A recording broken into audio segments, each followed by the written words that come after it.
to take a picture with that one, sir. Feel free to take a picture. We'll give you credit. He likes toys. Of course he does.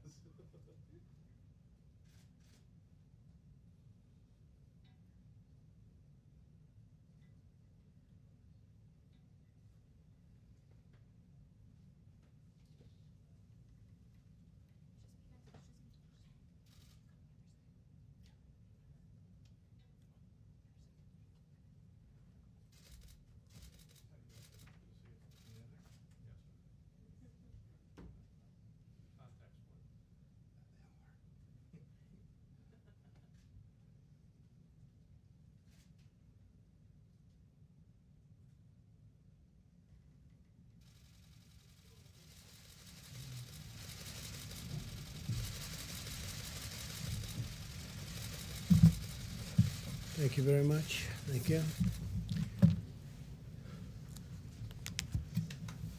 Thank you.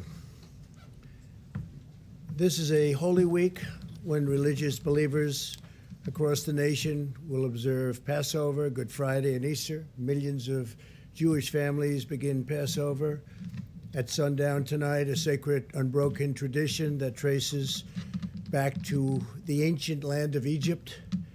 And on Sunday, we celebrate our beautiful, wonderful Easter, which we all look forward to. And we're going to have many Easters together in churches in the future. We're getting closer. You see the numbers. We're getting much closer to getting our country back to the way it was. We have now an extra 2 countries that have been attacked, 184. They're being attacked as we speak. But we'll all win. At some point, we're going to all win. We're going to do it sooner than people think. Earlier today, I spoke with 10,000 of America's faith leaders to thank them for raising the spirits of our people during these very difficult days. While we may be physically apart, we can use this time to pray, to reflect, and to focus on our personal relationship with God. I also spoke with more than 3,000 mayors, county commissioners, and state and tribal leaders to provide an update on our administration's ongoing drive to beat the virus, to crush the virus, and that's happening. It's happening, I think, if you look a little bit more quickly than people thought, maybe a lot more quickly, I hope. And it's something that all over the world we're watching, but people are watching us and seeing what we're doing, and they're very impressed. We're dealing with many countries right now, many countries, and we're giving them whatever information we're able to glean. I just spoke with the representatives of the UK, and I think that their great Prime Minister is doing much better today, or at least better, but certainly he's had a tough bout, and he's still going through a tough time, but he seems to be doing better. And that's good, and we send our regards to Boris and his family and his friends, all of the people that really love him. He's become a very popular, before this happened, became a very popular prime minister. He's doing an excellent job. He loves their country. He loves our country. So we appreciate everything he's done, and hopefully he's going to be okay. Speaking of great people and people that have done a fantastic job, I have Secretary of State Mike Pompeo with us, and I'd like to ask Mike to say a few words, and then I think what we'll do, in order to get him back to the State Department, we'll take some questions, and we'll then go on with the rest of what I'm going to say. Then we'll take some questions after that, and then Vice President Pence will take over. So, Mike Pompeo, please. Thank you, Mr. President. Under the President's leadership, my team and I at the State Department are doing our part to protect the American people from the virus, and importantly, to get them home. As you know, when many countries shut down their rail lines, their buses, their infrastructure systems, their capacity to get out of those countries, they were trapped, they were stranded. The State Department swung into action. Since January 29th, we have now repatriated over 50,000 United States citizens back to their homes. For more than 90 countries, more than 490 flights back to the United States from all across the world. This worldwide scale of our repatriation efforts is without parallel in our lifetime. We are coordinating with foreign governments, militaries, airport authorities, medical units, transportation companies, hotels, you name it. We're working with them to make sure the American people get back to be with their families. You can see behind me the map of the flights that we have brought back people from all across the world. Every day I get a chance to hear some of the remarkable stories from our team. Let me give you just a couple of examples. Our mission in Peru, working with the Peruvian military and police forces to send riverboats up the river to get citizens that were stranded deep inside the Amazon forest. Our mission in Nepal made sure that a woman who was running low on medication could get what she needed at a pharmacy before boarding an evacuation flight that brought her back here. In Honduras, after the government imposed very strict 24/7 curfew and closed airports, our embassy sprang into action for stranded Americans, thousands of them. A 3-year-old boy told one of our consular officers just before he boarded the flight, "Thank you for helping me get back home to my dad." Pretty neat. We've received similar messages from lots of people. They're proud to know that their country will not leave them stranded and we're going to get them back home. One woman wrote, quote, "I was in tears when I received the email approving our flight back to the United States. God bless the United States of America." And another said, "I felt like I had allies there that actually treated me like a person or a family member, not just a number." The Repatriation Task Force, State Department, our consular officers have done great work. I want to thank our partners in the Department of Defense who have helped with some of these flights back home, and other government agencies, our sisters and brothers across the United States government and this administration that have helped get these people back. And then lastly, aside from our repatriation efforts, we continue to help countries around the world as well. We've got CDC officials helping these countries with expertise and all the things that these countries need to get their citizens safe and healthy and back so that we can get the economy all across the world, the global economy, back on its feet when this crisis is over. Thank you, Mr. President. Good, thanks, Mike. Maybe you stick for a little while. Sure. and We'll see if anybody has any questions for Secretary of State. Anybody, please? Sure. Mr. Secretary, that's an amazing effort that you have made. How do you know when you're done? Because I imagine there are Americans on all corners of the world, and someone's going to pop up and say, "I want to go home now." It's when a great, do you give the old yeah. call that So it's it's a over? great question. We still have several thousand people that we're working. They identify themselves every day. New people find themselves in a difficult place. Look, we're going to be done when people can travel on their own again. These people traveled abroad on vacations or with their church, and we're intending to get back on their own. We hope that day comes pretty soon where they don't have to rely on the State Department to get them back home.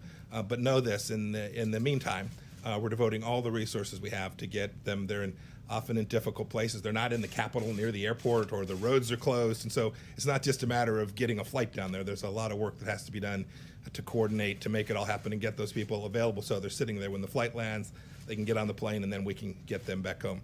We still have several thousand. We're working on it. We chip away at that number every day.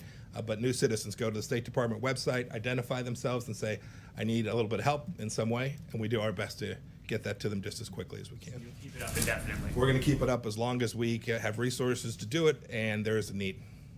Yes, sir. Mr. Secretary, how many of these staffers have tested positive for coronavirus? Have they been tested, or are they going into quarantine?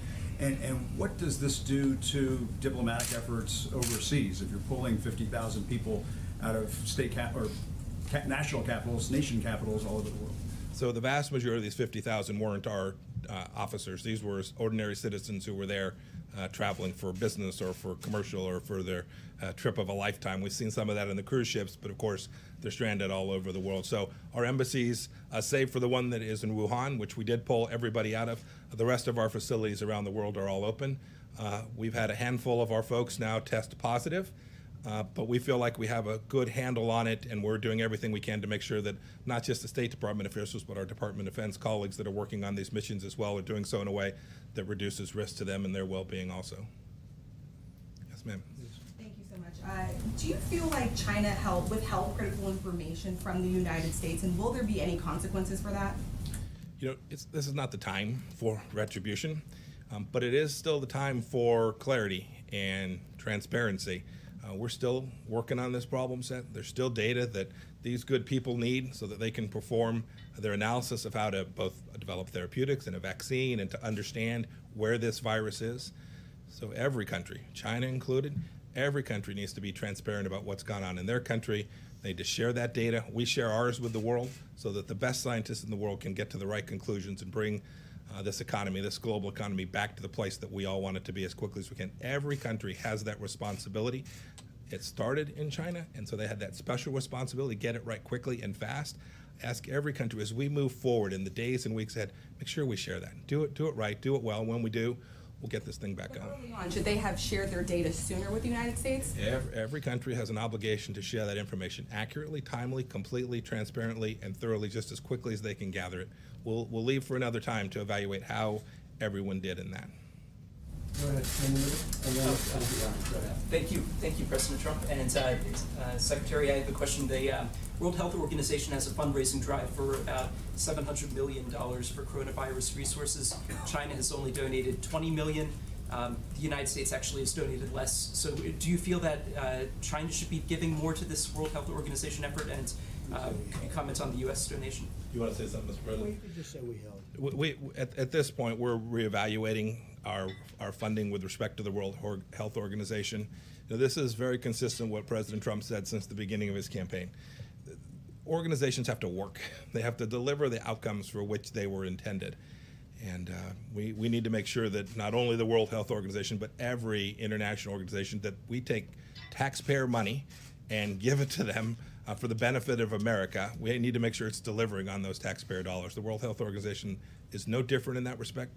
They have to execute on the mission that they are designed to achieve. And we've seen, with respect to the World Health Organization, here we are. It hasn't accomplished what it was intended to deliver. President and Mr. Secretary, you said a handful of staffers have tested positive.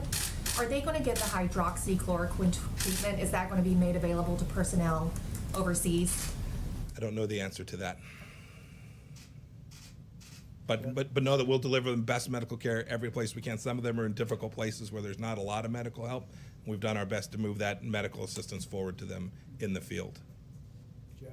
Thank you, sir. Mr. Secretary, right here, can you give us an update on numbers you're seeing about coronavirus cases in Iran, and whether or not you have any updates on the United States helping them with that?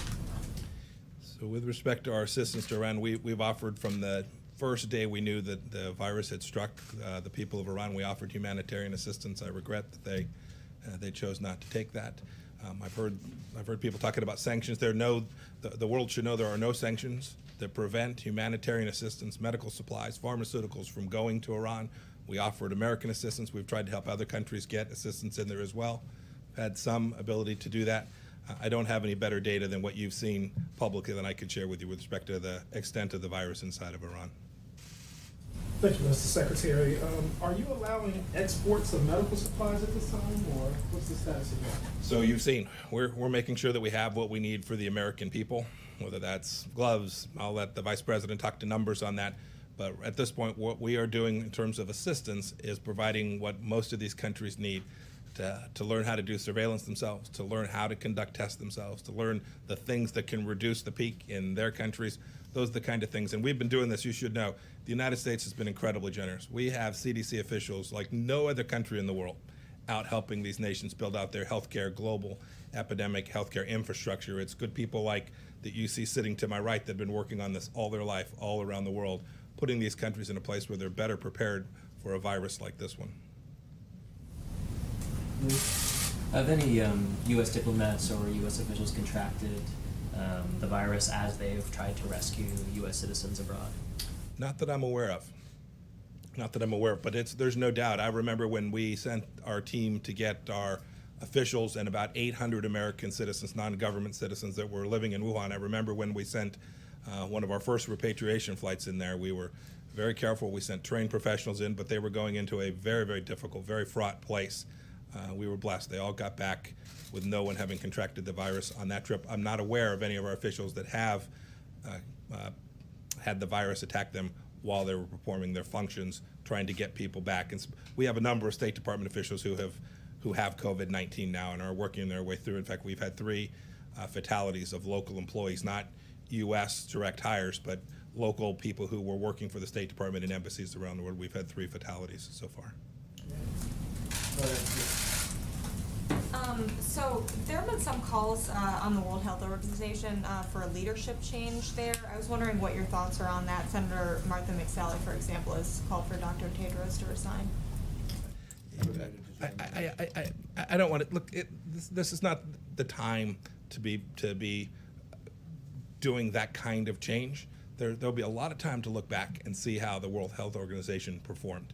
In the meantime, what our task is to preserve and protect the American taxpayers, to make sure that our resources don't go to places that aren't going to deliver on behalf of the American people in the world. And President Trump and I are determined to do that. Okay? Just a quick follow-up. Let's save it. Can we save it? Just a quick follow-up, sir, He's maybe on a China. busy man. You said that China has a responsibility to get correct figures. How would you broadly characterize cooperation with China right now? There's lots of places we've been cooperating, right? They're providing us assistance where we need it. There are places on the ground now where we do have access to the data we need, and we're deeply appreciative of that. They've said they want to cooperate. We're completely prepared to cooperate with them. That cooperation means sharing data, being transparent, being upfront, allowing information to flow freely. That's our expectation, not just of China, though, of every country that is in this place today. We have to work our way through this, and to do that, you have to have really good data. Okay? Great. Thank you, Mr. President. Thank you all. Thank you, Mr. Vice President. Appreciate it. Thanks. Okay, thank you very much. Just a few days, we've delivered nearly 11 million N95 masks to hotspots around the country, as you know, including 6.6 million to New York and New Jersey, 1.8 million to Chicago, 1.7 million to Detroit, and 837,000 to New Orleans. I spoke with the governor of Louisiana a little while ago, and they're doing really pretty well, much better than they thought. They'll be using fewer beds. As you know, we built a hospital. We're about set to complete another hospital, and there's even a possibility they won't need it. That's what we discussed.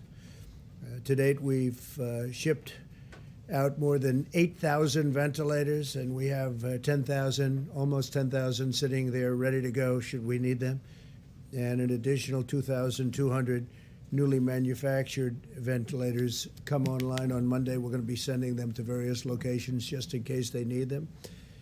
My administration's working with Philips to double their production of ventilators by May and ultimately quadruple production by later this year, high-quality ventilators. We're eliminating bureaucratic barriers to pave the way for Philips' major investments in American manufacturing sites and sales. This will help to ensure that our country can permanently produce enough ventilators in the future that we can do them by ourselves. We're going to have a big stockpile when we're finished, and we expect to be sending quite a few to other countries to help them after we're finished. And even now, a couple of countries are really, really in dire need, and it looks like our projections were right on ventilators. And some states that were thinking they would need thousands of more than they thought are now already taken care of, which we're very happy about. In addition, beginning in May, we'll be receiving almost 300 million new face masks. We're going to have masks of about 300 million. They'll be starting to be delivered in May and during the month of June. So we're ordering a big stockpile, and we're thinking about doing an extra 200 million should we need them, or for the stockpile. So we'll be in a position to have something incredible. So that'll be a total of 500 million masks. And today, 750,000 new protective gowns landed in Dallas, Texas, as a result of a partnership led by the federal government, DuPont, and FedEx. And that's been a great partnership. That's worked very well. So we have 750,000 new protective gowns, and these are at a high level, very high quality.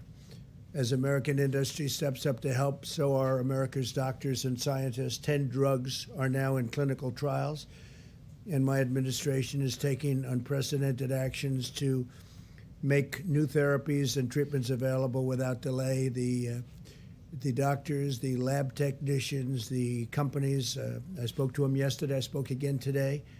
They are coming up with things that are, I hope, in the very near future are going to be very, very special, very important.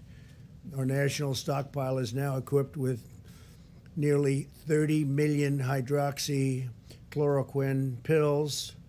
So we're up to about 30 million. We're distributing by the millions. You read about State Representative Karen Whitsett, who I very much appreciate her going public, but she was, I think, very, very much helped by this pill. She saw what I was saying on television.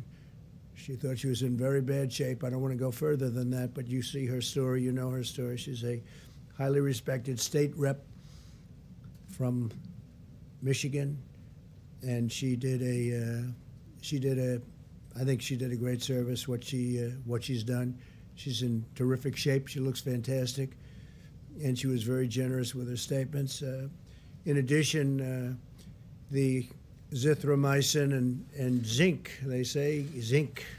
You should add zinc. Now, it's all has to be recommended by doctors, physicians, but they say zinc. I want to throw that out there because that's where they seem to be having the best result. So you add the zinc and the zithromycin, and it's been, we've had a lot of good stories, and we have almost 30 million doses, so we've got a lot. I want to thank Prime Minister Modi of India for allowing us to have what we requested from before the problem arose, and he was terrific. We'll remember it. Later today, the CDC will release further guidance to help ensure critical infrastructure workers can perform their jobs safely after potential exposure to the virus, and so they're working on that. The question was asked a little while ago about the World Health Organization, and as you know, they made a statement on January 14th, I guess it was, that there was no human-to-human transmission. Well, there was. They probably made that statement in the second or third week of December in addition, but they made it very powerfully on January 14th. And they criticized me very strongly when I said that we're going to shut down flights coming in from China, and especially from certain parts of China, but from China generally. We were criticized very badly. So last year, and for many years, hundreds of millions of dollars has been paid to the World Health Organization, hundreds of millions of dollars a year. And last year was $452 million, and China paid $42 million. Before that, it was $500 million, and China paid less than $40 million. And before that, it was similar numbers in the 400s, 300s, and sometimes even in the 500s of millions of dollars. And China would do proportionally just a small fraction of that number. And I think they have to get their priorities right. And their priorities are that everybody has to be treated properly, every country. And it doesn't seem that way, does it? It doesn't seem that way. So we're going to do study, investigation, and we're going to make a determination as to what we're doing. In the meantime, we're holding back. We want to say very unfair. So the United States, $452 million compared to $42 million. That's to the World Health Organization. That's not good. That's not good. Not fair. Not fair at all. And other countries, as you know, also gave very substantially less than the United States. And the World WHO, World Health, got it wrong. I mean, they got it very wrong. In many ways, they were wrong.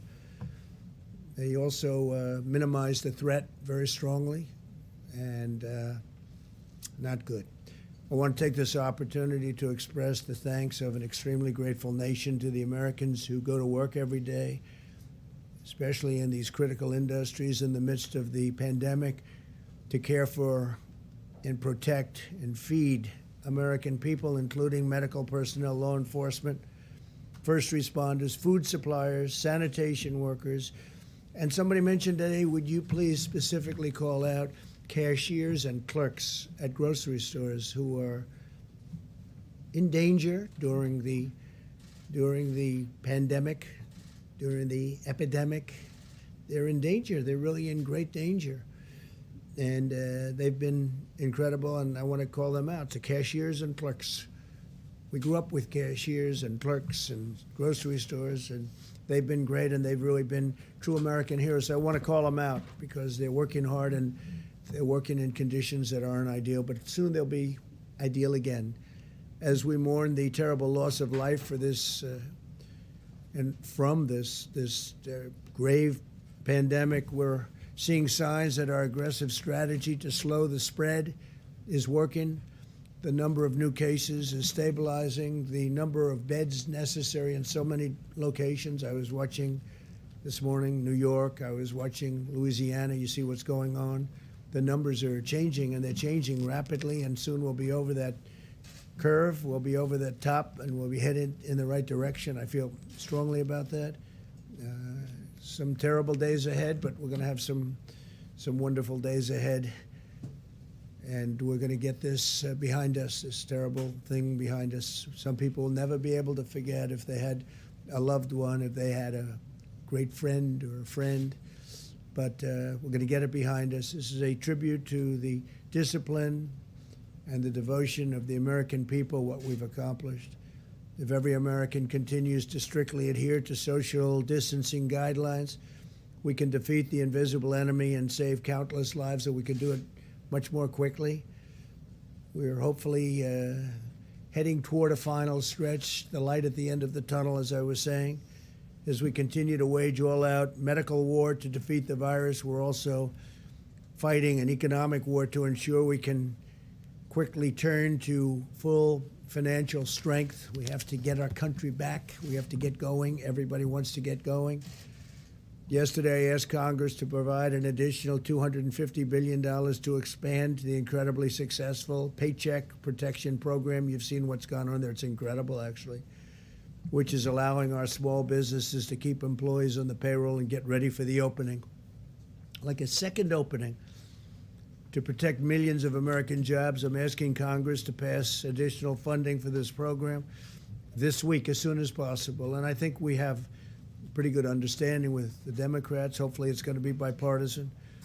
We do not have time for the partisan games, and we don't want that, the obstruction or totally unrelated agendas. We want to do this for the small businesses and the workers. And we can do a phase 4, and a phase 4 will be later.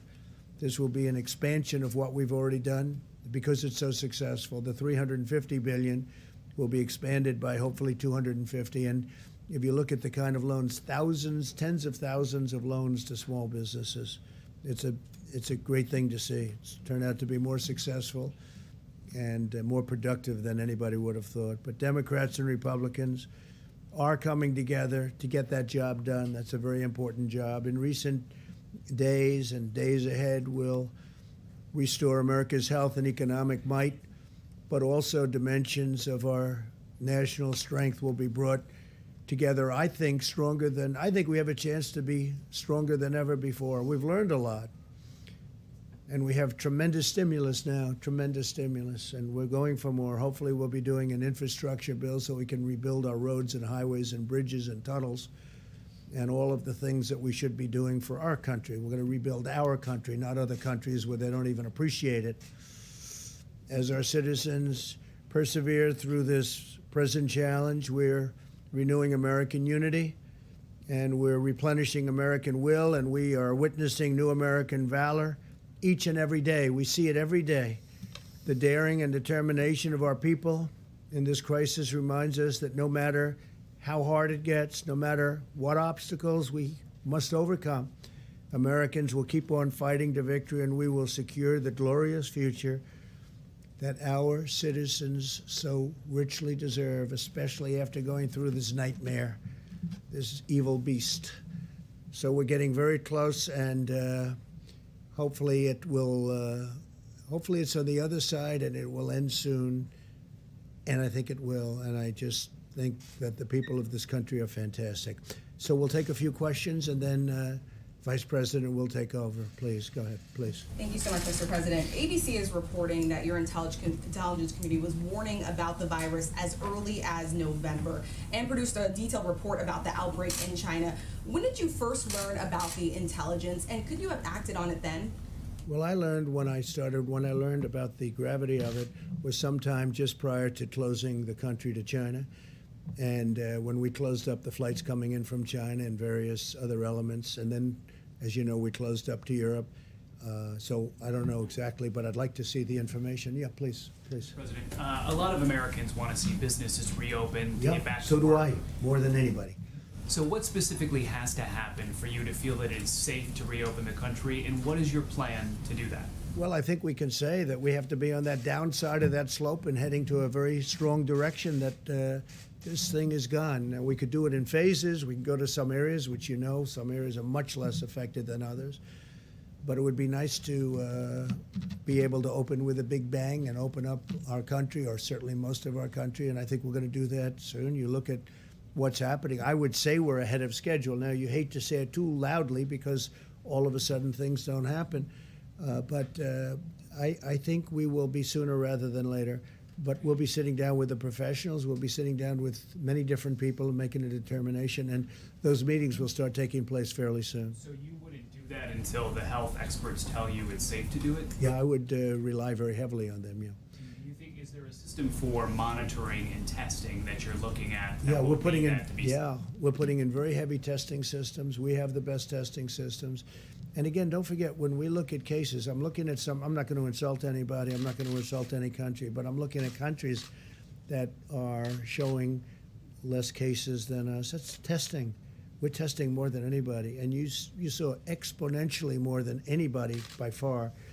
And our testing's become, I think it'll end up being a big strength. In fact, the other countries that the media talked about are now calling us for what are we doing and how are we doing it so quickly and where are we getting these tests, because our tests are really good now. They've been proven to be very accurate. Yes, please. Thank you, President Trump. Two quick questions. Yeah, sure. One on infrastructure. Members of your administration and members of Congress have pointed out that the top paid federal employee, it's not the president, it's the head of the Tennessee Valley Authority, and he made $8 million last year. And It's ridiculous. I agree. It's ridiculous. I think it's the highest paid government. Long before I got here, you said Tennessee Valley Authority, right? Has to be the highest paid man in any government. Makes approximately $8 or $9 million. I don't know the gentleman, but he's got a heck of a job. He gets paid a lot of money. He's been there for a long while, hasn't he? This one actually is new, came in April, but the previous Well, one that's was- that's separate. But I'm talking about we just have some new people going on the board, I know. But as you know, that's a quasi-public agency. And whoever the head of the agency is, that person makes a lot of money. If I could ask my second question. Which is an amazing thing, right? And when we want them to do something, they're not there for us. That's not good. That's not good. The second They've been there question- for a long time. That's been a story for a long time. And I assume that you would support reducing that salary as part of the infrastructure bill. Yeah, reducing it by a lot. Thank you. And, my other question That'd be is, the greatest job in the history of government, almost. Certainly if you're into money. Tennessee Valley Authority, that's right. Go ahead. so I've been waiting for somebody to ask me about that. It's been bothering me for a long time, too. Go ahead. One of the biggest rating hits of the coronavirus, aside from these briefings, has been a show on Netflix called Tiger King. Yeah. And the man who's the star of this is a former zoo owner who's serving a 22-year prison sentence. He's asking you for a pardon, saying he was unfairly convicted. Your son yesterday jokingly said that he was going to advocate for it, and I was wondering if you've seen the show and if you have any thoughts on pardoning Joe Exotic. Which son? It must be Don. I had a feeling it was Don. Is that what he said? I don't know. I know nothing about it. He has 22 years for what? What did he do? He allegedly hired someone to murder an animal rights activist, but he said that he didn't do that, and he was. Do you think he didn't do it? Are you on his side? Well, Are I'm a you reporter. I shouldn't take recommending sides. a pardon? No, I'm not advocating As a anything. reporter, you're not allowed to do that. You'd be criticized by these. Would you recommend a pardon? I'm not weighing in on Tiger I don't King. think you would. I don't think you would. Go ahead. You have a question? like Joe Exotic. I'll take a look. Is that Joe Exotic? That's Joe Exotic. Let me get back to Go ahead. the coronavirus if I can, Mr. President. Yeah. Last week, your top experts were saying that we should expect 100,000 to 240,000 deaths in this country. You've been talking about how it looks like maybe things are plateauing.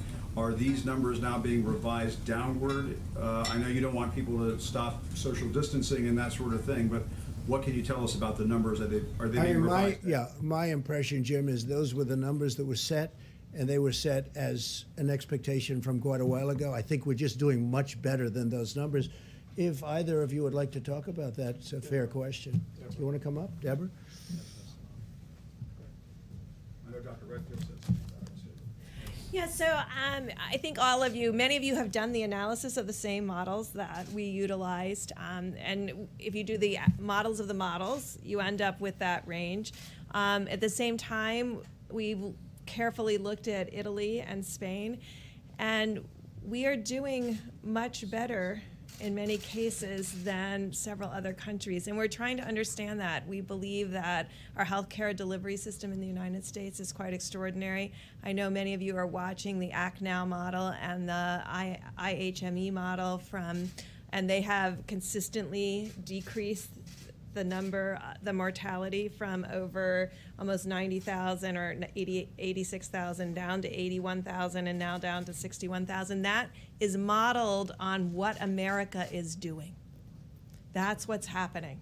And I think what has been so remarkable, I think, to those of us who have been in the science fields for so long is how important behavioral change is, and how amazing Americans are in adapting to and following through on these behavioral changes. And that's what's changing the rate of new cases, and that's what will change the mortality going forward, because now we're into the time period of full mitigation that should be reflected within the coming weeks of decreasing mortality. I mean, that's what we really hope to see. We are impressed by the American people. And I think models are models. I've always worked on validating. I spent my life validating models all over the world, and that's why we do surveys and surveillance, and we make sure that what we think is right is right.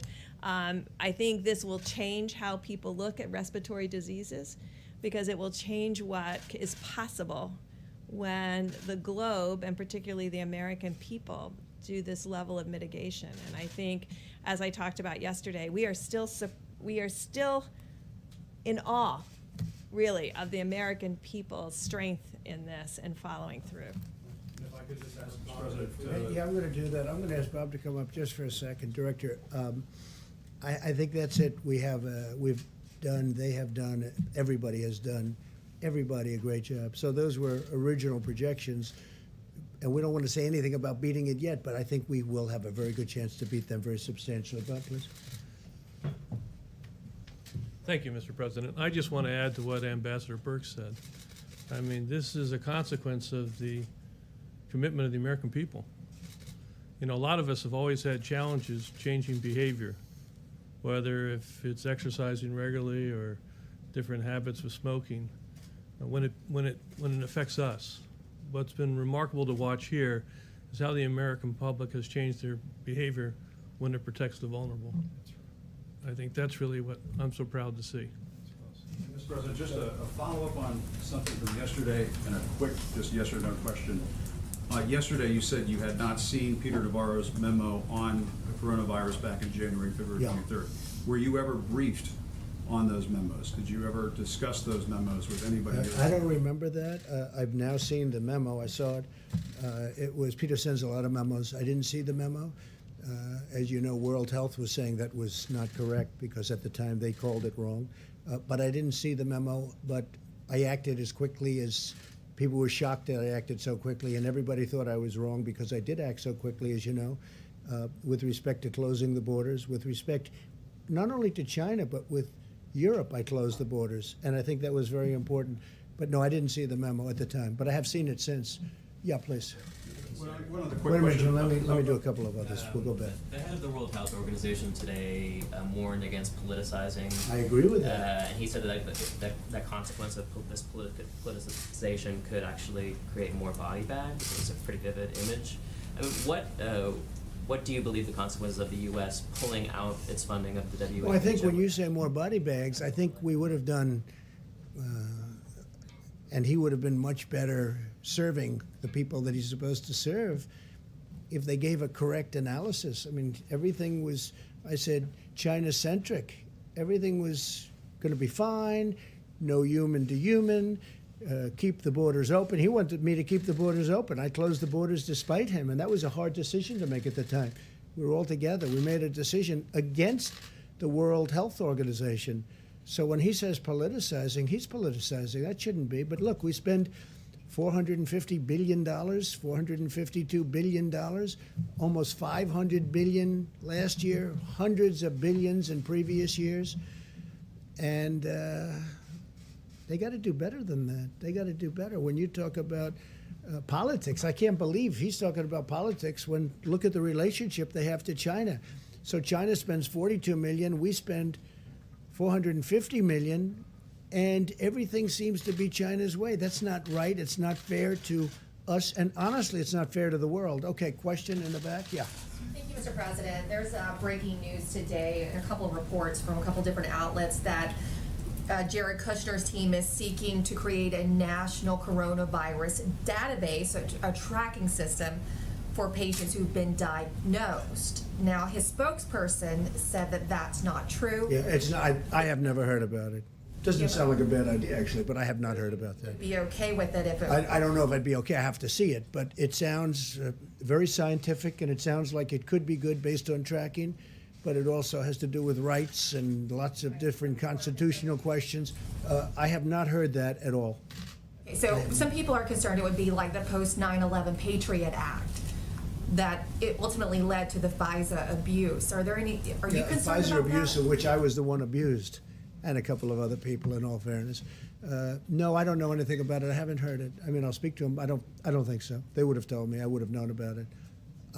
Please. Thank you, Mr. President.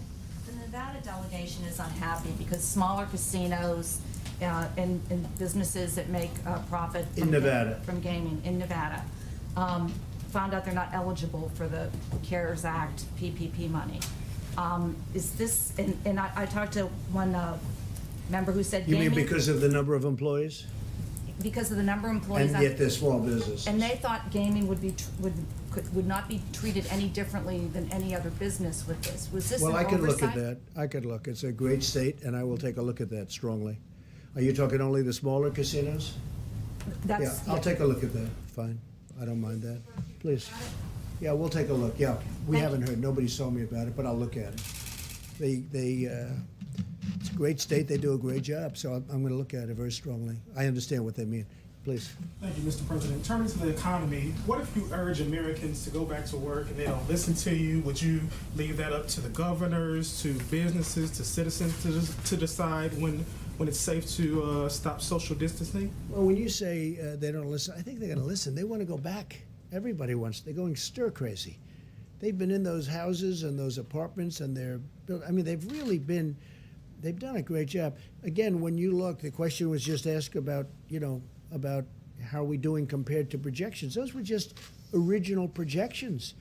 The big projection being 2.2 million people would die if we did nothing. That was another decision we made. Close it up. That was a big decision that we made. Two very smart people walked into my office and they said, listen, these are your alternatives. And that was a projection of, I guess, 1.5 to 2.2 million people would die if we didn't close it up. It's a lot of people. So if we do a number that's tremendously smaller than that, now if we did close it up, the numbers got to 100 to 220 million people. So if we can stay substantially under the 100, which was the original projection, I think we all did a very good job. Even though it's a lot of people. Say it? You think we'll be on track for that by May 1st? Well, right now, we're doing well in terms of the numbers. I can't tell you in terms of the date. We don't want to go down, and then we can start going up if we're not careful. So we have to be careful. As far as distancing, social distancing, and other things, certainly for a while, at some point that's going away. We'll be able to sit next to each other and everything like we have all our lives. This is a very unique thing. This has not happened anything like this of this magnitude since 1917, 1918, the great pandemic. That was something. But people want to sit next to each other at restaurants. They want to sit next to each other like normal at a football game, baseball game, basketball game, hockey game. No, we want to go back to life. Now, the first period of time, maybe we'll go a little bit slower, and maybe we'll be talking about distancing. But at some point, we expect to be back like it was before. And hopefully it'll never happen. Hopefully it will. If it does happen, it's going to be in 100 years from now. The last one, 1917. That's something. It's a long time ago, and that was a horrible thing. Jim, go ahead. Yeah, I wanted to get back to something you were saying yesterday about people going to Wisconsin and voting in the middle of this pandemic, I mean, really putting their lives on the line. And you said, well, if they do that, vote by mail, perhaps we'll have voter fraud in this country. I just wanted to ask you, voters in 5 states, Utah, Colorado, Hawaii, Washington, and Oregon, all vote by mail. Can you or the White House staff or your campaign provide any evidence to back up your claim that mail-in voting is rife with fraud, like the example you gave of people working in rooms filling out false ballots? You've been talking about voter fraud since the beginning of this administration. Very fair. And where's the evidence of it? I think there's a lot of evidence, but we'll provide you with some, okay? And there's evidence that's being compiled, just like it's being compiled in the state of California, where they settled with Judicial Watch, saying that 1 million people should not have been voting. And you saw that? Did you, wait, excuse me. Well, I'm just telling you. I'm telling you, in California, in the great state of California, they settled, and we could have gone a lot further. Judicial Watch settled where they agreed that 1 million people should not have voted, where they were 115 years old and lots of things, and people were voting in their place. What I see, and every one of those states that you mentioned is a state that happens to be won by the Democrats. And if you have a position like me, where it's registered, you're here, and we're voting someplace where I'm not. I haven't left the White House in, I guess, months, other than to, ask a ship to, wave it goodbye to New York, which, by the way, is now going, as you know, being used for the purpose that we're talking about, which a lot of people wanted. Wait a minute. Voting doesn't work out well for the Republicans. Well, so it hasn't. Isn't your concern It really certainly just hasn't. But if you're a senior citizen and if you're somebody that needs it, I'm all for it. But they have to be very careful, because the things with bundling and all of the things that are happening with votes by mail, where thousands of votes are gathered. And I'm not going to say which party does it, but thousands of votes are gathered, and they come in and they're dumped in a location, and then all of a sudden you lose elections that you think you're going to win. I won't stand for it. Well, we're going to find out about the proof, because you're going to see what's going on. And I'm not going to stand for it. Our voting system, first of all, we should have voter ID. When you vote, you should have voter ID. And if you send something in, you should be sure, as a state and as a country, you should be sure that that vote is meaningful and it's not just made fraudulently, because there's a lot of fraudulent voting going on in this country. This country should have voter ID. Okay, let's do another one. Go, please. Mr. President, Then you currently the only way that we can track these millions of doses of hydroxychloroquine that are being distributed across the country is through the eHealth data system.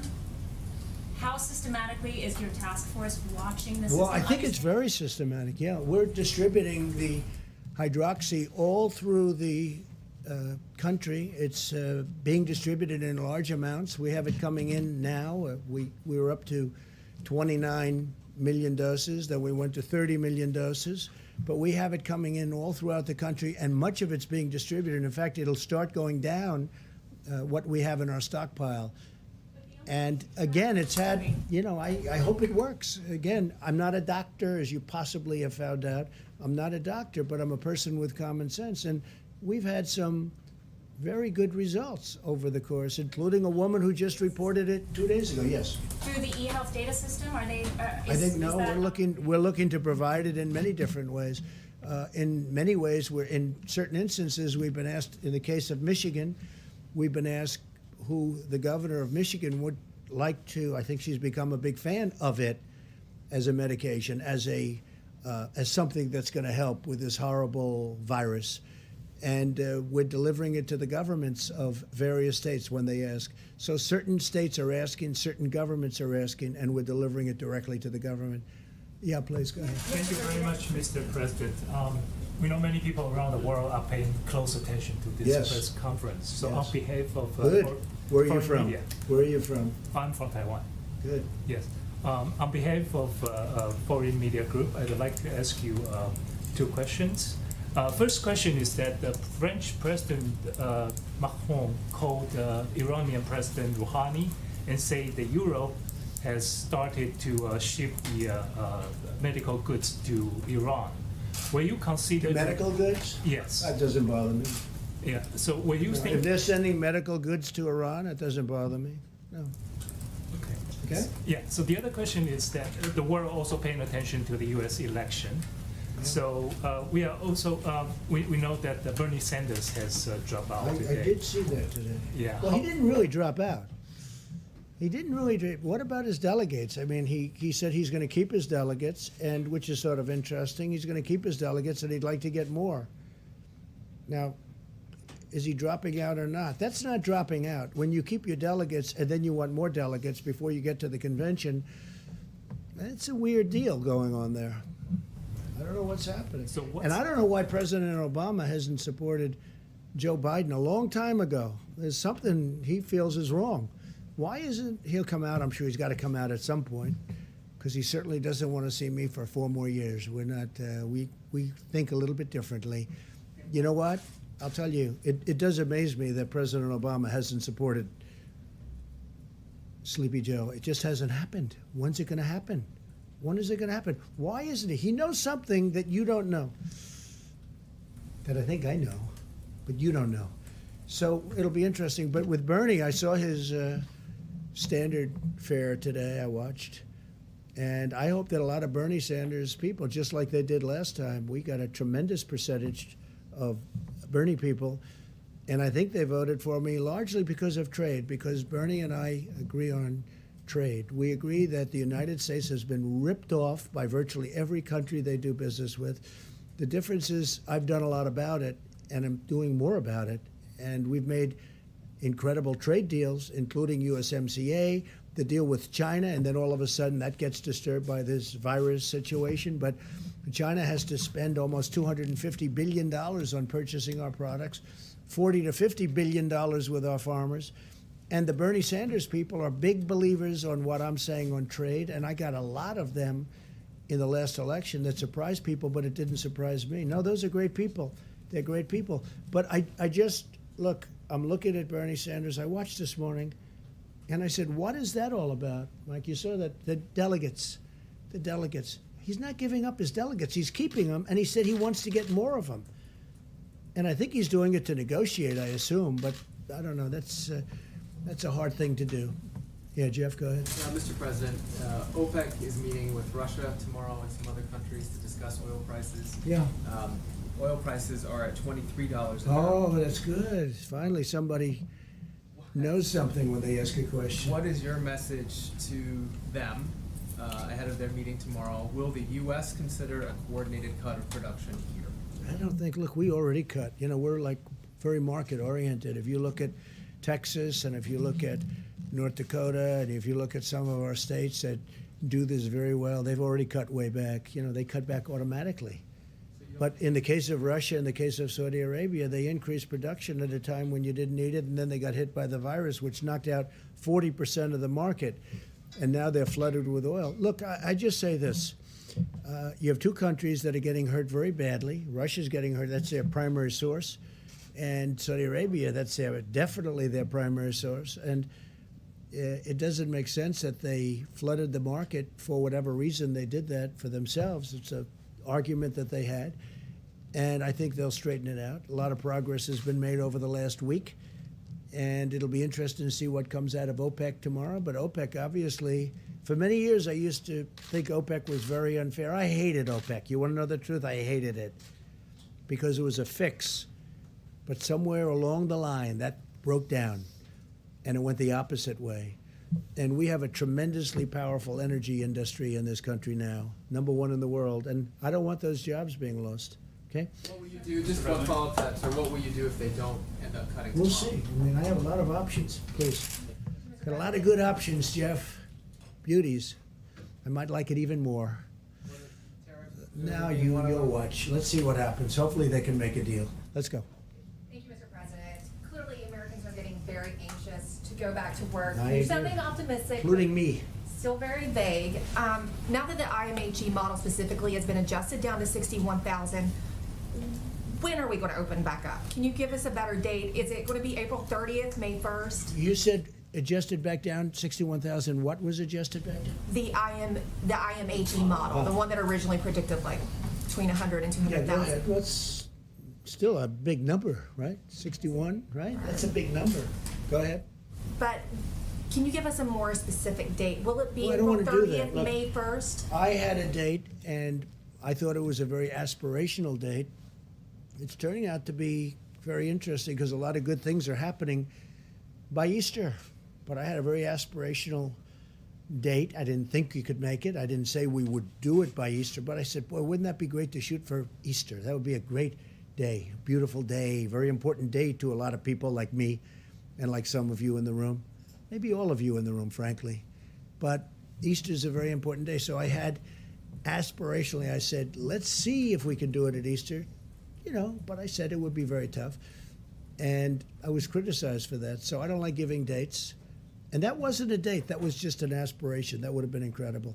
But I don't think we're going to be very far behind. And some of these models are looking like Easter is going to be a very important date anyway because of the curve. I mean, it's hitting the top and it's starting to come down. And one person said Easter is looking like a good time. So a good time for that, for heading down.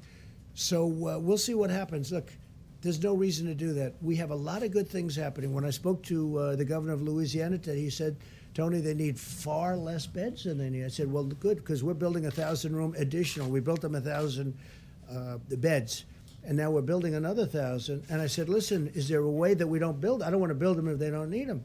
In New York, the Javits isn't too heavily used. It's ready to go, 2,900 beds. Plus, we now have the ship set for COVID if they want to use it, and we're using it for Governor Murphy in New Jersey. So we'll see what happens. But the numbers are coming way down. The ventilators, we're all set. We have a lot to go if we want, but I'm not getting calls where they need ventilators anymore. So we were right on those ventilators. I'd love to have additional ventilators for some of the countries that are our allies and our friends. And even if they're not our allies and our friends, you're saving human lives. But I'd love to see if we had some. I mean, we're making a lot of ventilators right now. We have and they take a while to make, and they're very expensive, and they're very complex to make. But I'd love to be able to help other countries once we're taken care of. But I just sent 100 ventilators to Colorado, and that was great. A senator there who's a terrific senator, Cory Gardner. And he called me last night. He said, could you get 100 ventilators for Colorado? And we just sent them out, and they'll be there very shortly. So, but it looks like we're in great shape from the bed standpoint. It looks like we're in great shape from the ventilator standpoint. And you just heard I ordered 500 million masks, 500 N95s and others, and surgical. But we ordered 500 million masks, 300 and 200. And they're going to be here very shortly. So we're really in great shape. And we started off with an empty cupboard. So I'm going to leave the vice president and his group to handle it, and I will see you probably tomorrow. Okay? Thank you. Thank you very much. Thank you. You don't have any investments in hydroxychloroquine? No, I don't. Okay. No, thank you. Good question.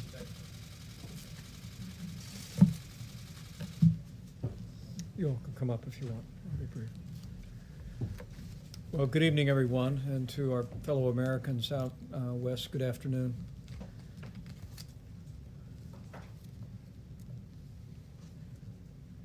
We find ourselves in the midst of a very tough week for Americans in areas most impacted by the coronavirus, the New York City area, New Jersey, Louisiana. Continue to focus resources and attention on those areas, and I know that the hearts and prayers of the American people are with all of those communities.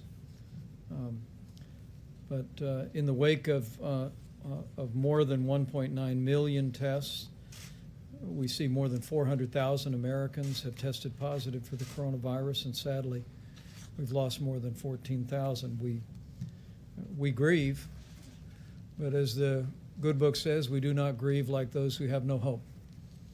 In this very special week, I know that the faith of millions of Americans is a comfort to them. The President and I spoke to more than 10,000 faith leaders, and we were able to express to them our gratitude for the way that they're strengthening the communities that they serve. But we also find hope in the numbers that Dr. Birx will continue to reflect on today. For as Dr. Fauci explained yesterday and in the days before, the losses, as grievous as they are, that we are seeing today are a reflection of people that contracted the coronavirus in many cases before strong mitigation steps were taken, before the guidelines for America fully took hold. The cases, however, and the new cases and the hospitalizations are in fact a reflection of the results of what the American people are doing. And I want to echo the President's and Dr. Birx's statements today about the extraordinary work the American people are doing, because we continue to see a great progress, low and steady numbers in the states of California and Washington. And in the New York metropolitan area, New Jersey, New Orleans metro area, Detroit, Chicago, and Boston, we continue to see evidence of stabilization that should be an encouragement to every American. An encouragement that we may be reaching the point where the impact of the coronavirus is beginning to level off. But it also should be an encouragement to every American to keep doing what we are all doing. Heed the guidance of your state and local authorities, and for every American, continue to put the White House coronavirus guidelines for America into effect. An area of particular concern we were briefed on this morning is the city of Philadelphia. I spoke today to Governor Tom Wolf, and as we begin to see early trend lines in Philadelphia, I assured him that we were going to continue to flow resources and support to that community, but our message to the people of the Philadelphia area is now more than ever practice the social distancing so that Philadelphia and to some extent even Pittsburgh do not have to endure what other communities before them have had to endure. Also today, at the President's direction, we hosted a conference call with every Republican member of the House of Representatives and every Democrat member of the House of Representatives. And we express our appreciation to Speaker Nancy Pelosi and Leader Kevin McCarthy for convening these forums. We brought together key members of our task force team. The Secretary of the Treasury discussed the progress that we've made on paycheck protection. He reported to members of Congress that so far we're working with more than 3,600 lenders across the country, and we've dispersed more than $98 billion in forgivable loans. Now, these are loans that if small businesses accept this money and use it to keep people on their payroll over the next 2 months, they'll be completely forgiven. Treasury tonight will be issuing a new FAQ, Frequently Asked Questions document, that will also make it clear that lenders may use their own closing documents for completing loan applications. And that information is available at treasury.gov and sba.gov as well. Dr. Birx and Dr. Fauci briefed the members of Congress today on the latest data. They'll both reflect on that in a moment. We also had Admiral John Polovchik talk about our control tower system and the extraordinary flow of supplies to critical areas across the country. We also briefed on the disbursement of resources to local hospitals with Seema Verma and gave them an update on what the Secretary of State spoke about today. It's remarkable to think more than 50,000 Americans brought back home through nearly 500 flights. And we thank the members of Congress who have worked with the State Department to identify family members and groups that found themselves stranded overseas, and we were grateful for that. In addition to our interaction with members of Congress today, we spoke with the president of the Henry Ford Hospital, Bob Riney. It is the Henry Ford Hospital that is conducting a clinical trial for hydrochloroquine. He expressed great enthusiasm for the work that they had done. They had they had a rather overwhelming response to the initial trial, which is beginning this week with 3,000 people taking the hydrochloroquine or a placebo so they can match it. But what the president of the Henry Ford Hospital told me is they'd like to expand the test.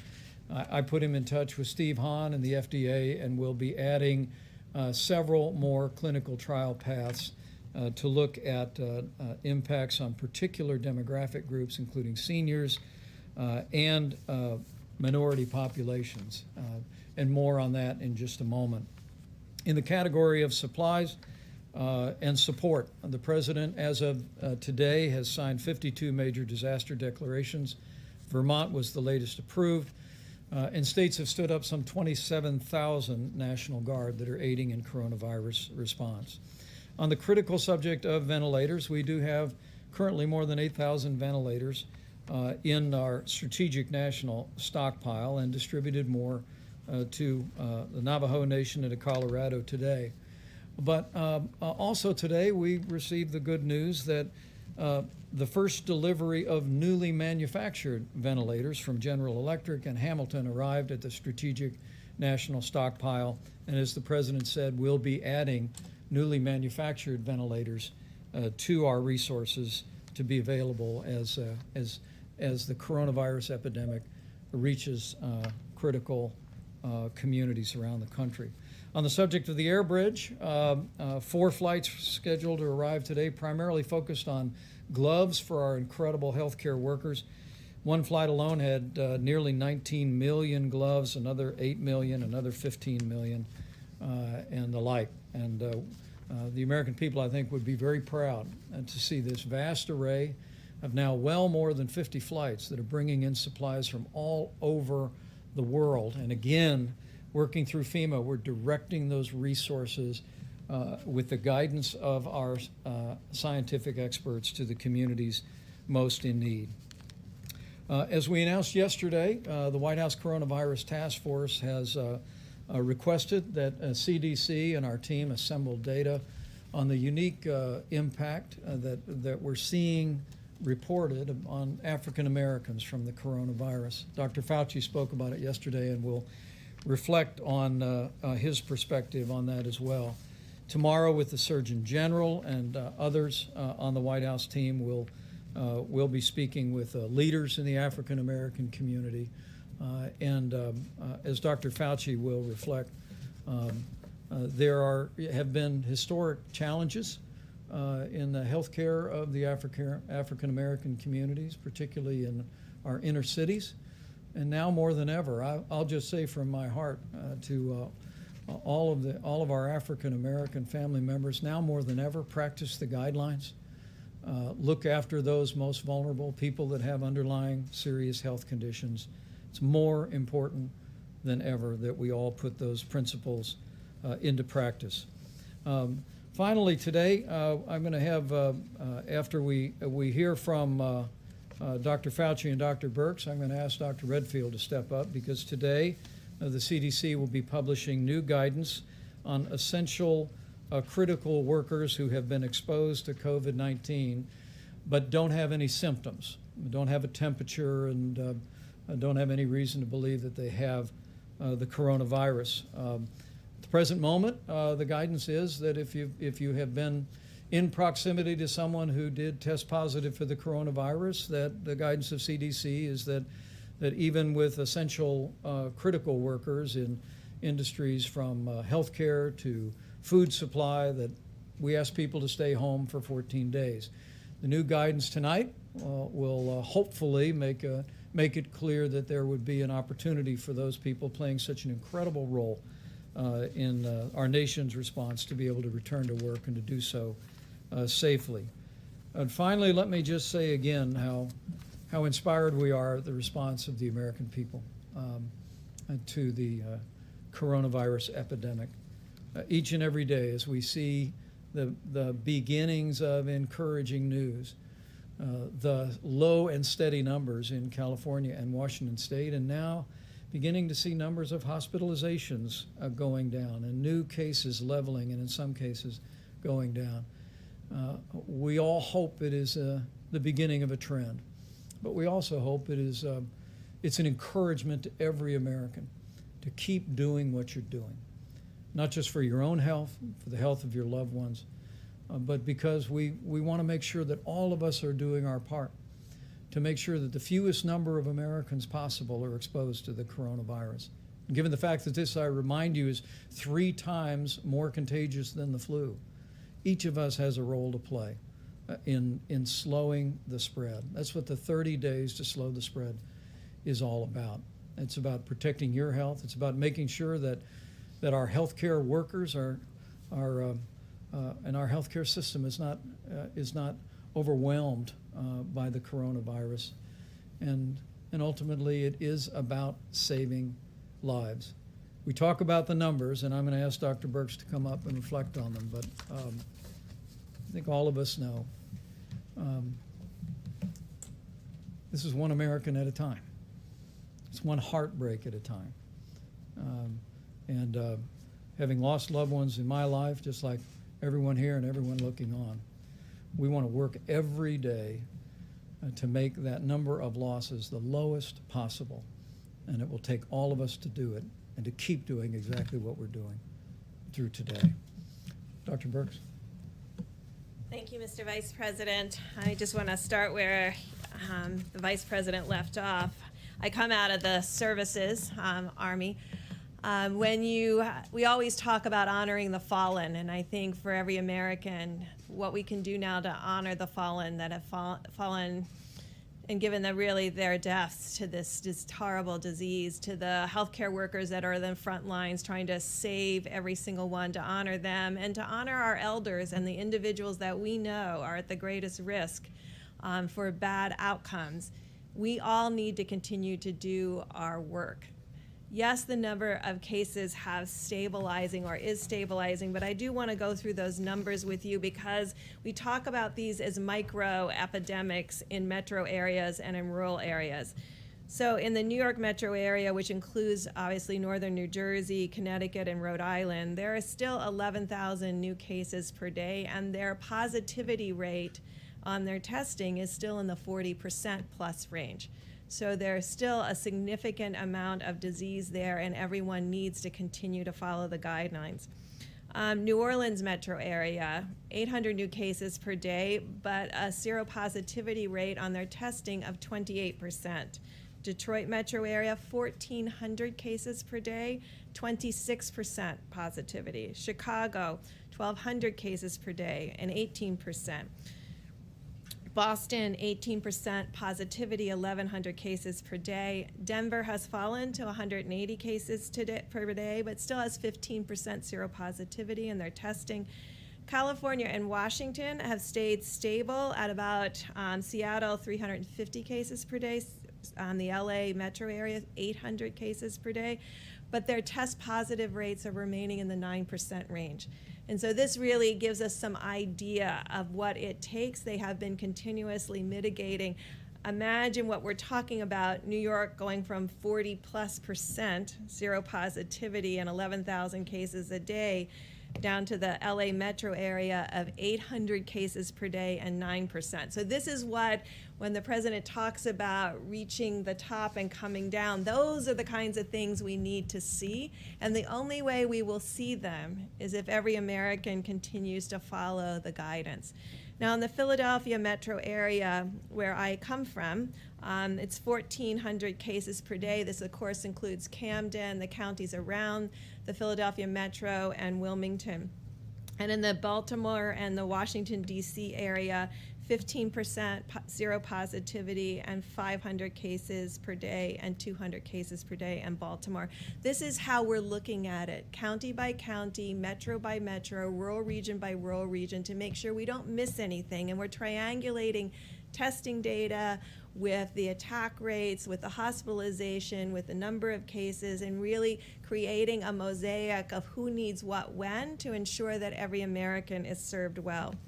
I had a great call today with a group of pediatricians, the head of the American Academy of Pediatrics, and with the American College of Obstetrics and Gynecology. Behind the scenes and working every day are the pediatricians fielding those phone calls from every concerned mother and, of course, grandmothers like myself, and protecting our children every day to ensure that they have access to the medical care that they need while this is happening. And to every pregnant woman out there, I was very reassured hearing from the American College of Obstetrics and Gynecology.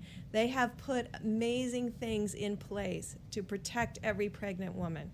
They have been social distancing in their offices. They have increased all of the disinfecting. They have lengthened the time between clients. To every pregnant woman, don't miss your appointments. If your OB thinks you need to be there, you should go.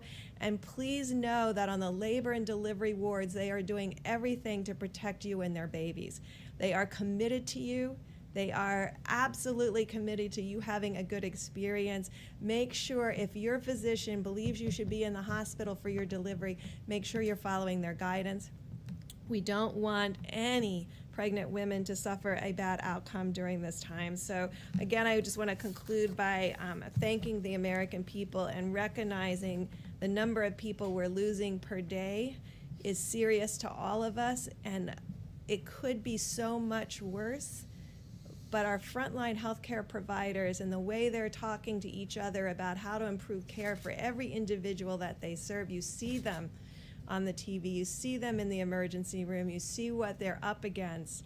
This is how we can honor them, is to make sure we continue to put, as Dr. Fauci always says, put your foot on the gas and make sure that we continue to strongly mitigate and really protect those with pre-existing conditions. And finally, those pre-existing conditions we know now include asthma. So asthma, hypertension, cardiovascular disease, diabetes, any of these conditions, renal disease, no matter what age, please make sure you're following the guidelines to protect those individuals in your household. We know they're more susceptible to a worse outcome. We don't think that anyone's more susceptible to getting infected. I want to make sure that everyone understands everybody is susceptible to getting infected. This virus is very transmittable, as we well know. But we need to protect those that need our protection the most. So thank you all for what you're doing to get the message out to ensure that we continue to protect each other in this very difficult time. Great. Dr. Fauci, please. Thank you, Mr. Vice President. Just to follow up and underscore what Dr. Birx has said, as I've said many times from this podium, the spectrum of going from infection to getting ill to requiring hospitalization to intensive care to death. And what is the most striking thing that obviously is so sobering to us is when we see the number of deaths. We know now for sure that the mitigation that we have been doing is having a positive effect, but you don't see it until weeks later. Remember this past weekend when all of us got up in front of this podium and mentioned that this was going to be a really bad week. At the same time, we were saying that we would hope we would start to see a little bit of a change in the daily hospitalizations, intensive care, and intubations. And New York is starting to see that. So I say that, but I drop back a bit. Don't get complacent about that, because what's going to happen 2.5 weeks from now is really what's going to happen with regard to the people who are getting new infection. As Dr. Birx said, everybody is almost certainly as susceptible as anybody else to getting infected. It's what happens to you after you get infected. And again, to just keep emphasizing, we need to keep mitigating. We know that this is something that is a strain on the American public, but it's just something that we have, not only the only tool, it's the best tool. And to just shift a bit to what we said yesterday regarding the African American community, it is very painful to see, and I've seen it throughout my entire medical career, that the health disparities in the minority community, but particularly the African American community, puts them at risk, apart from coronavirus issues, puts them at risk for diseases much more so than the general population. The double whammy that you suffer now is when you have this terrible virus, which essentially preys in its ultimate deleterious effects on people with those underlying conditions. And since that is more predominant in the African American population, we want to double down and say to the young people, to the elderly people in that community, to please try as best as you can to protect yourself if you're a younger person, and to please protect the people who are susceptible. Your grandmother, your grandfather, your elder uncle, the people who have these underlying conditions.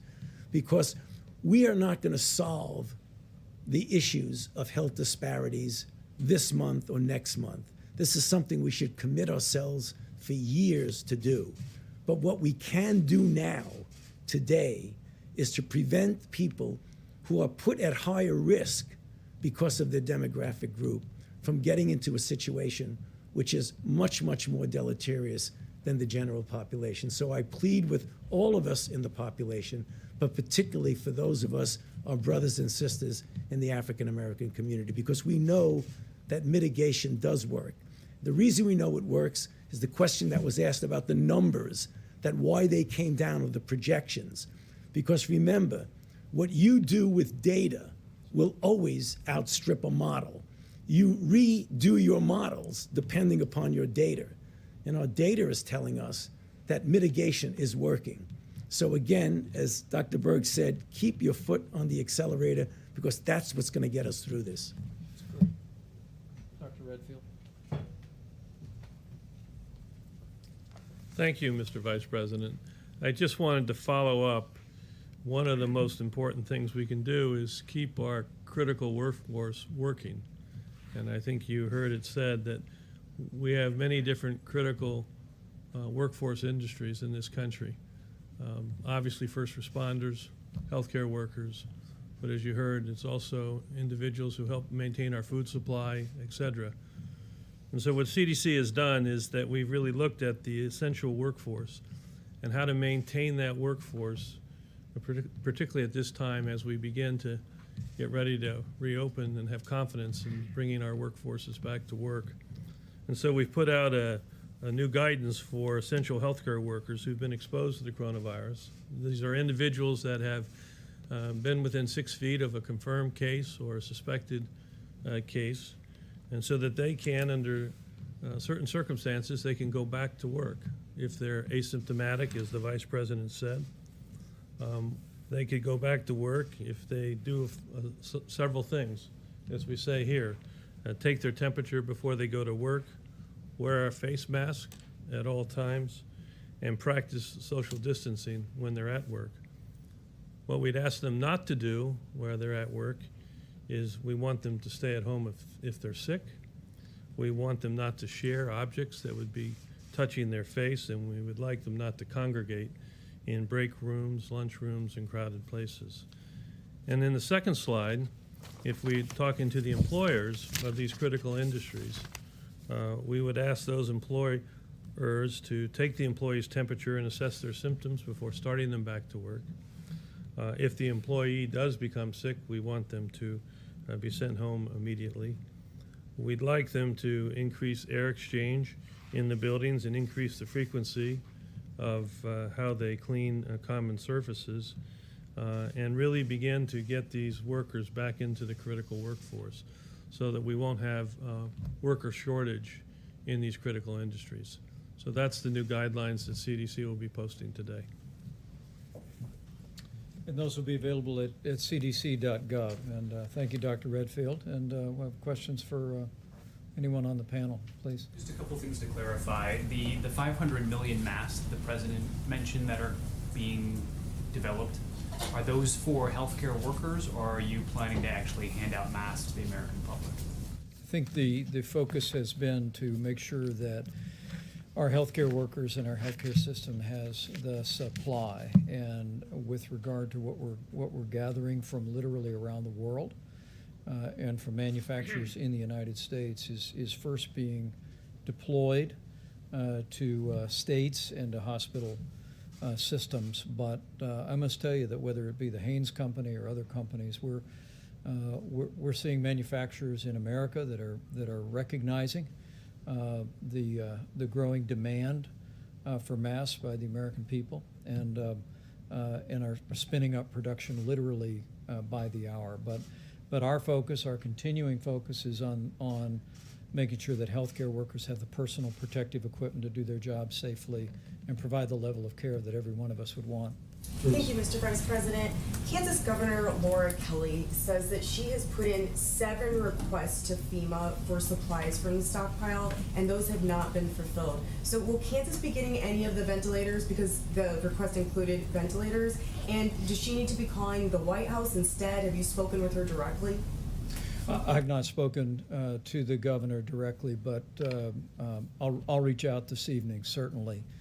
In our conference call with governors this week, we spoke to them about the approach that we are taking.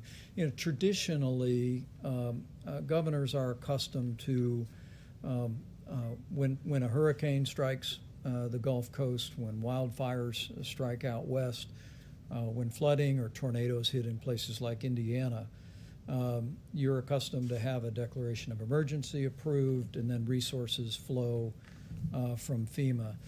In this situation, as we deal with a nationwide declaration and an epidemic, what we've explained to governors is that what President Trump has directed is that we leave no stone unturned to find resources around the country and around the world, including ventilators, and we make sure as the coronavirus epidemic impacts individual areas, that the healthcare workers and the families and the patients impacted have what they need when they need it.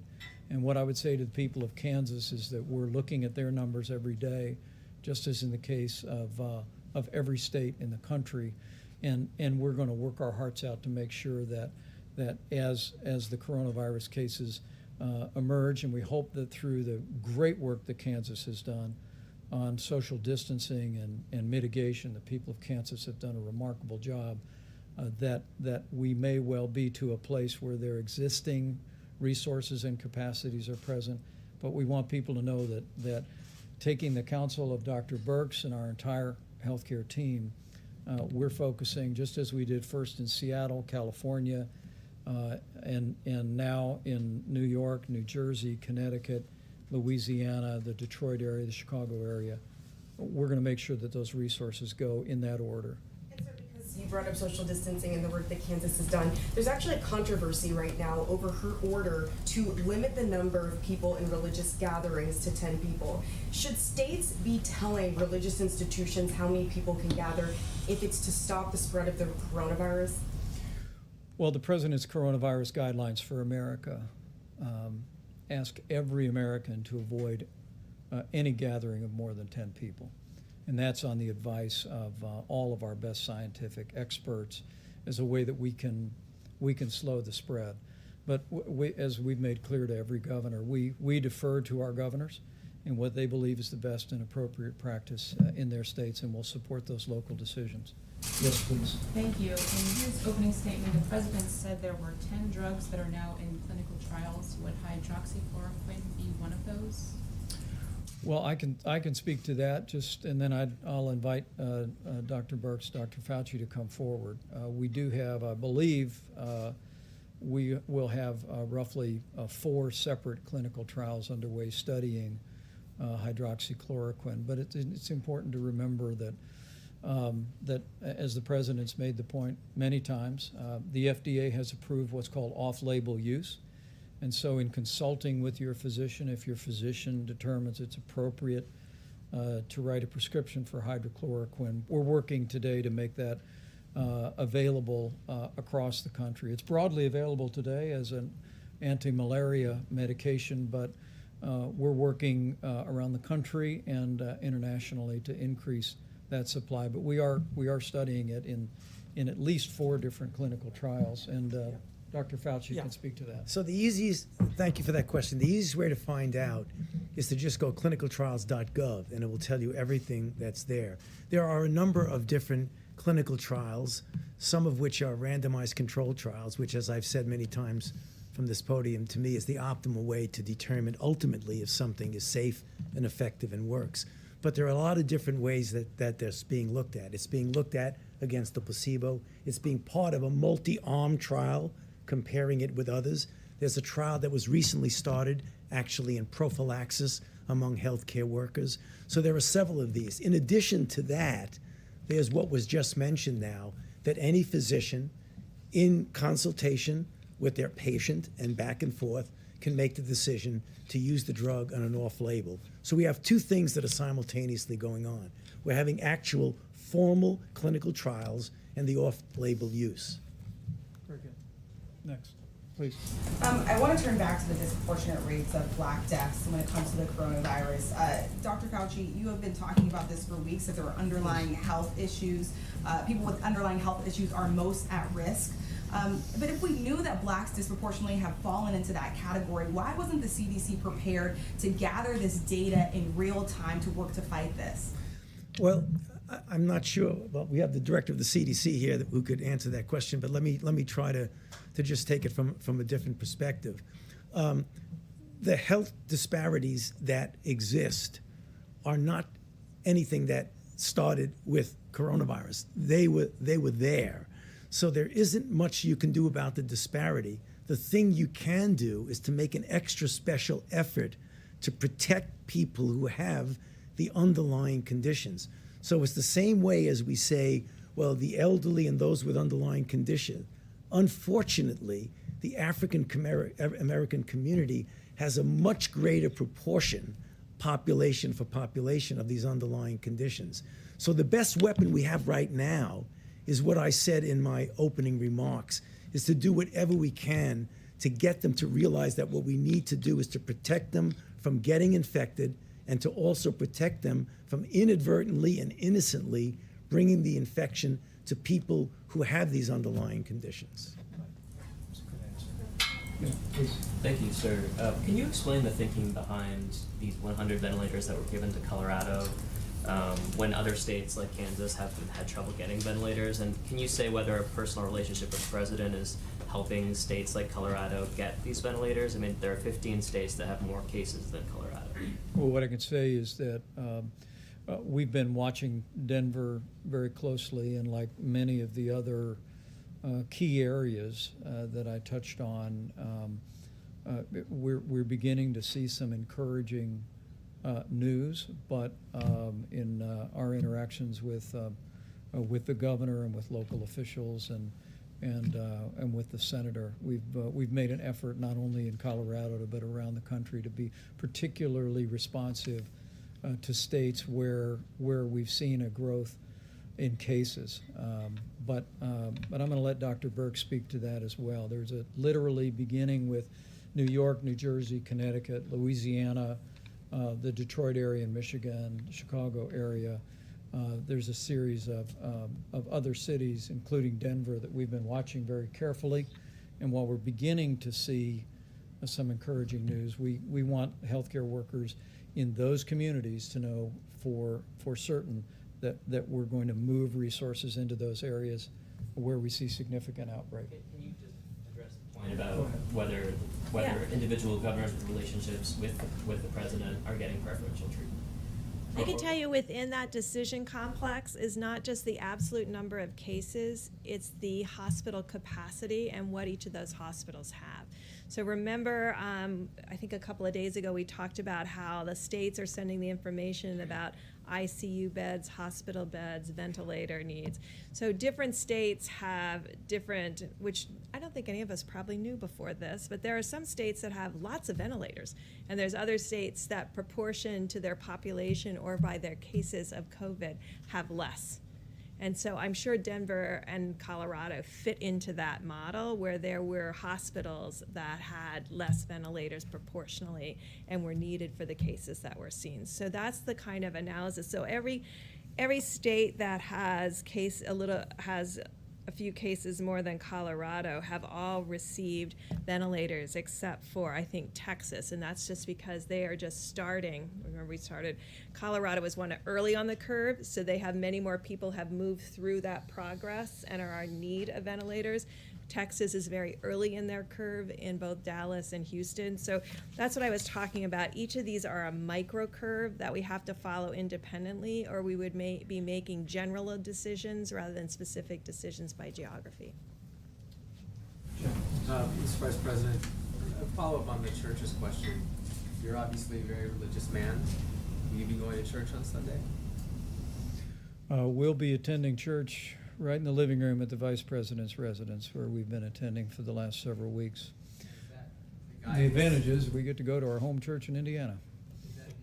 Is that the same example you'd like to see churches around the country, regardless of what governors are saying, do as well?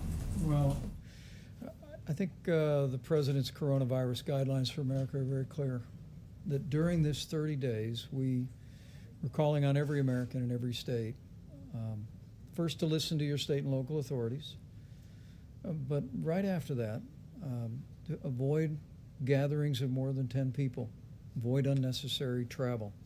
Use drive-through at restaurant instead of going into the restaurant. We are, as these health experts have told you, seeing real evidence that we're slowing the spread, that these mitigation efforts are having a strong impact.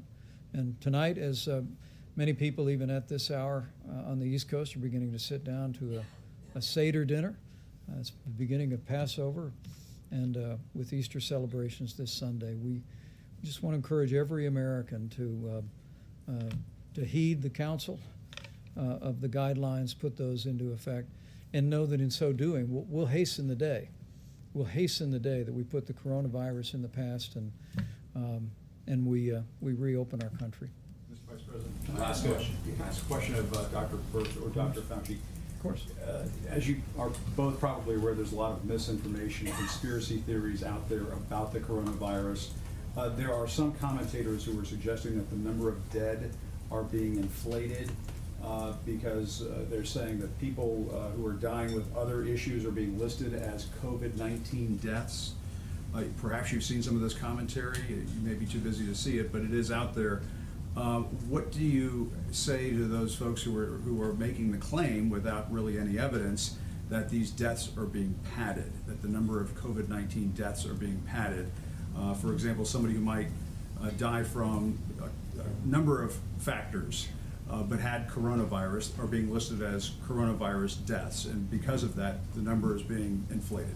That's a fair question. Yeah. And you might also speak about the converse. Yeah, we've been hearing the converse too. We've been hearing both sides of that. I think we've made it very clear, I think every time I've been up here, about the comorbidities. And so most of the people, and we talked about the Italy data, the majority of the Italians who succumbed to this had 3 or more comorbidities. So this has been known from the beginning. So those individuals will have an underlying condition, but that underlying condition did not cause their acute death when it's related to a COVID infection. In fact, it's the opposite. Having an underlying condition and getting this virus, we know, is particularly damaging to those individuals. We don't know all the pathophysiology. I wish we did right now. We see a lot of vasculitis where Tony and I came from. Tony actually, Dr. Fauci started in the vasculitides and Wegener's. So, I mean, these are things we have studied for a long time. We are trying to understand the pathophysiology, but what we can tell you at this moment, if you have asthma, if you have renal disease, if you have diabetes, if you have hypertension, these are pre-existing conditions that put you at a greater risk to having a worse outcome. So, Jim, just to add a comment to that, because, having been through other serious issues, particularly the very painful early years of HIV, AIDS, when people talk about conspiracy theories, you will always have conspiracy theories when you have very challenging public health crises. They are nothing but distractions. I can assure you, we have so much to do to protect the health and the welfare of the American people that I would just hope we just put those conspiracy stuff and let somebody write a book about it later on, but not now. Dr. Birx, you said something about not enough tests being performed because some of the labs, the machines aren't running. Did you want to clarify that? What did you mean by 80% weren't running? So I have a call with them at 8 p.m. tonight. Every single one of those 120 laboratories, I think 87 of the laboratory directors have confirmed that call. It has to do with a machine called an Abbott M2000. It's a very high throughput machine. We have 1 million tests out there. I made a big push, and Abbott was extraordinary about getting those out to the labs. I mean, this is not sitting in a warehouse. These are physically in these laboratories, sitting there right now. The machines aren't running. They're not running. So we've only run 88,000 tests in 3 weeks off of those machines with 1 million test kits. So as someone who has worked in a lot of laboratories, to have a machine that is needed, because we could have screened every healthcare worker. These machines are every place in the country. So they could have screened in these last 3 weeks 100% of the healthcare workers across the country that needed these tests to be done, and they're high throughput. So I have a call with them at 8 o'clock to really talk about. Can that to happen? Can an order be given? Well, I asked the vice president to give me a chance to talk to my colleagues first, but we have a call with the CEOs of those hospitals tomorrow. Thank you. That's a really important question, and it underscores the fact that Dr. Birx pointed out, that with this new test, Abbott Laboratories, FEMA's been busy distributing to states around the country. We purchased 1,200 of these machines to be able to do these tests, but there's 18,000 all across America. And so let me just renew our call to all the hospital administrators and lab operators around America to go and identify those Abbott Laboratories machines, and know that while we've already tested more than 1.9 million Americans, our short-term objective is to test as many Americans as possible as we see the coronavirus epidemic emerge in areas around the country. We want to surge those resources. We want states that haven't seen a significant outbreak to have access to that 15-minute test. And ultimately, as we go forward, I think President Trump said today, nobody wants to open the country up more than him, and I can attest to that. But we're going to open it up when we can do so responsibly, putting the health of America first, and to reopen America and to stay open America. We're working around the clock to continually expand the kind of testing that will allow us to do what these experts call surveillance, so that in every state in the country, once we put this chapter of coronavirus behind us, we hope and trust sooner rather than later that when next fall comes, that we will have a vast array so that CDC can do what it does so well. And that is, when a particular disease emerges, CDC surges personnel, does contact tracing, isolates that individual. So we're just really calling on all of our partners in the laboratories and in hospitals around the country to identify those Abbott Laboratory machines and help us continue to scale up and expand testing. But to every American, let me again just say thank you. Thank you for what you're doing. We are in the midst of a week of heartache, and I want to assure every American who has suffered loss that we're with you.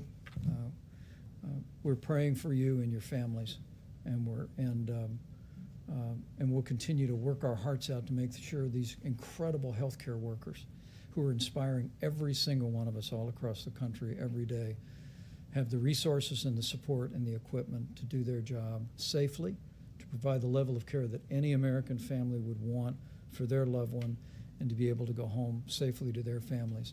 And the key to all of that, the key for the next 22 days, is 30 days to slow the spread.